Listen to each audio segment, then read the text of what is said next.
All right, so how much does it cost to park a food truck?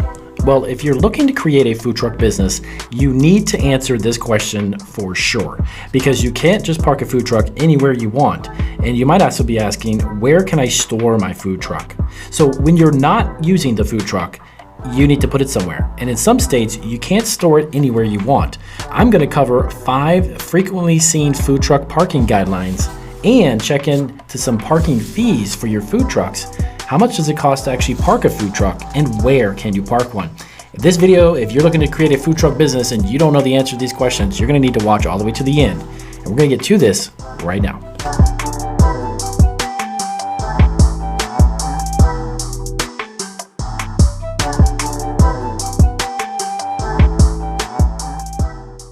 All right, so welcome back. It is Damien, and we are here at Marketing Food Online. And in this video, as I mentioned in the introduction, I'm excited to dive into these 5 specific tips on how to park your food truck. Some of the guidelines that cities and counties lay out for their food truck, their mobile food truck business entrepreneurs, and definitely something you want to be aware of if you're just starting out. And give you some numbers, give you some ideas on what does it actually cost, dollar amounts. So let's dive right into it. So as you may or may not know, food trucks are not allowed to park wherever they choose. So when it comes to parking your food truck, general traffic restrictions apply, such as refraining from parking near fire hydrants, bus stops, crosswalks. A lot of that stuff is kind of common sense, but a lot of times people may not just be aware of it or think about it. However, there are industry-specific food truck parking rules that operators should be aware of, and we're going to get into those 5 most frequently seen food truck parking guidelines and best practices to kind of serve as pretty much like a guideline for you when you just get your food truck up and running. Be sure to also hit the subscribe button and check out our hundreds of videos. We've got nearly 100 videos on food trucks, as a matter of fact, here on Marketing Food Online. So be sure to subscribe and check out those playlists that we have available as well. Now, you need to check with your local authorities to find out precisely what the food truck parking regulations are in your area.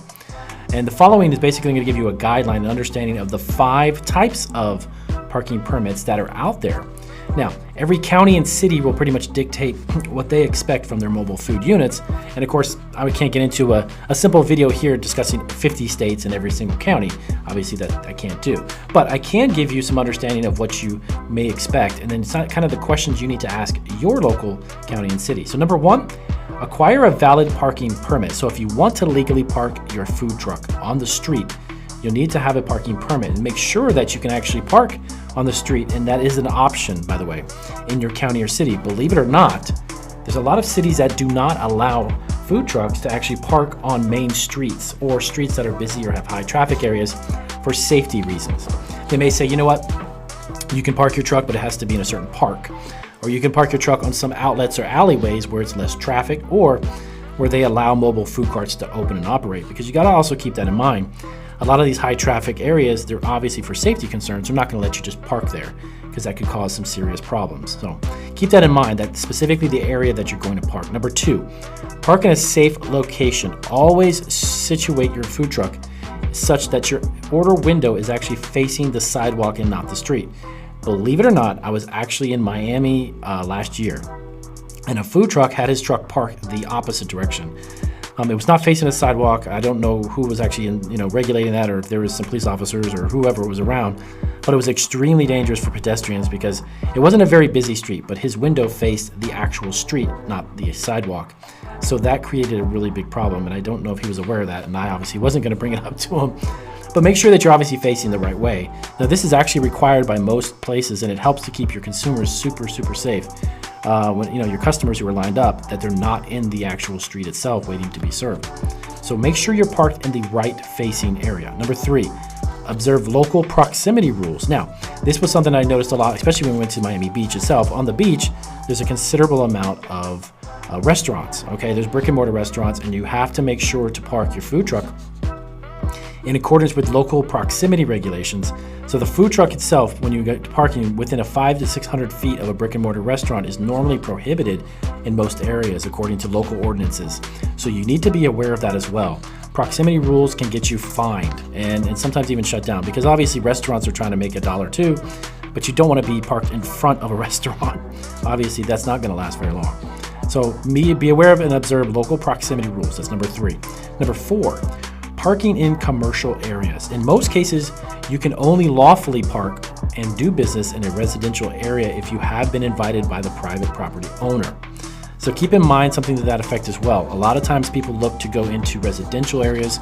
They haven't get approved by homeowners associations or even the residents who live there. So you want to be very cautious about like parking at the front of a neighborhood, on somebody's street. You know, there's obviously a lot of homes and a lot of potential customers, but you got to be sure that you're not doing that. Number 5, you got to observe metered parking regulations as well. This is something that I saw a lot of too in Miami, because a lot of the food trucks that we noticed were actually parked near metered areas, and those are normally prohibited. Food trucks parking in metered parking spaces may be subject to regulations actually within that city, and they could get fined or even be prohibited from doing so entirely and then banned from that area.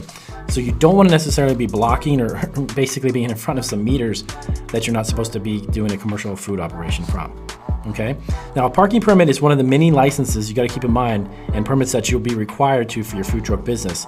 You'll need to check with the local county clerk to find out what kind of parking permits they specifically demand once you have actually determined where your actual target audience are going to be located. So once you do a little digging and understand your market, you need to make sure that you have the right permits to be in that specific market. So your parking permit will specify where, and not only that, this is important too, when you are permitted to park your vehicle in order to conduct your business. Now, a lot of food trucks obviously get the right type of permit to go a certain place. Keep in mind though, they may also restrict the time frame that you can be there. So you definitely don't want to overdo it with that. The parking permit will also disclose if your truck is actually permitted to remain parked on the street overnight, or whether you must find an alternate overnight parking arrangement as well. So you got to keep in mind that keeping parked in one specific location overnight, some cities will say, hey, you know what, Damien, that's fine. You got your truck. You're going to be here for the next 2 or 3 days. Not a problem. Just make sure you stay off of the certain areas or stay away from the street itself. That's fine. Some places, they'll actually tow your truck if you leave it there. So it's recommended that you actually submit your request for a food truck parking permit as soon as you actually purchase your food truck.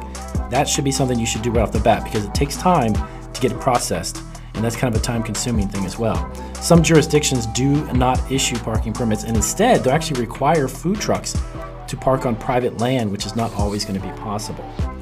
So the next question up that we had was, where can I store my food truck? And basically that's basically answering that question. The overnight parking is kind of tricky. You need to double check with the county and city, because a lot of them will actually say, look, you have a commissary kitchen or you've got a commercial kitchen and you're producing a food product from there. That needs to be on paper your designated parking area. So you're not only going to produce your food products, ingredients there, put it in your truck, go out to your event, and then come back, obviously, right? Clean up for the day, wrap it up, and then you need to park your truck at that specific commercial kitchen. A lot of cities and counties require that, which in my opinion actually is not bad. It's actually a great idea, because it doesn't have to you drive your truck to another location after you spend all day working. You know what I mean? So you're basically not having to park it twice, but just leave it at the commissary kitchen where you're obviously doing your food prep. That makes total sense. Now, here are the average expenses of basically parking your food truck in several places. But you got to bear in mind that these following fees that I'm about to get into will depend greatly, of course, upon your city and county. But you can get an idea of the 3 types plus a ballpark for the pricing. So food truck parking permit costs, depending upon the city, monthly food truck parking leasing and such, those rates range anywhere from about $500 to $1,000.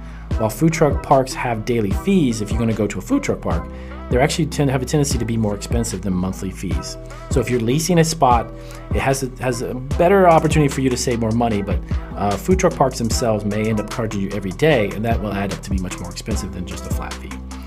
Parking fees for food truck at food truck events. Now, this is different. So when you go to a specific food truck event, you've got 10, 15 different types of food trucks.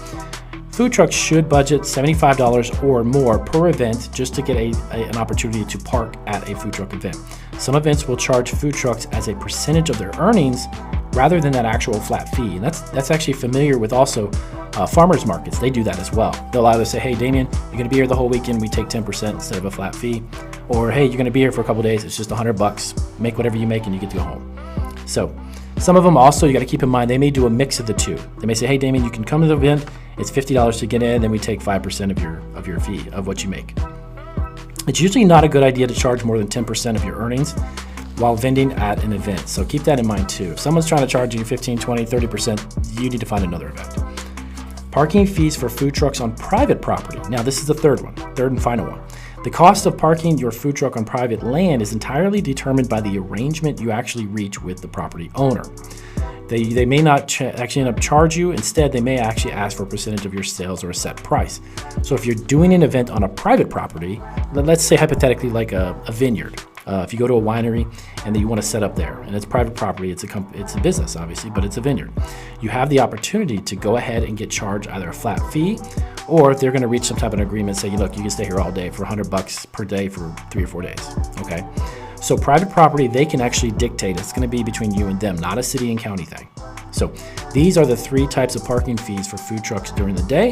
And I hope that explains to you in a nutshell basically what you can expect when you're trying to ask the questions on how much does it really cost to park a food truck, and as well as where can I actually store my food truck when I'm not using it. So I appreciate you guys sending in those questions, and I hope that helps you out.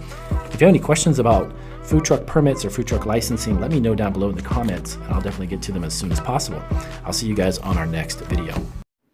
Thanks for watching Marketing Food Online. And if you are looking to create your own food truck, start a home-based food business under the cottage food law, franchise a food operation, start a packaged food business, private label your own food product, sell on Amazon, get your own online store, or sell food online,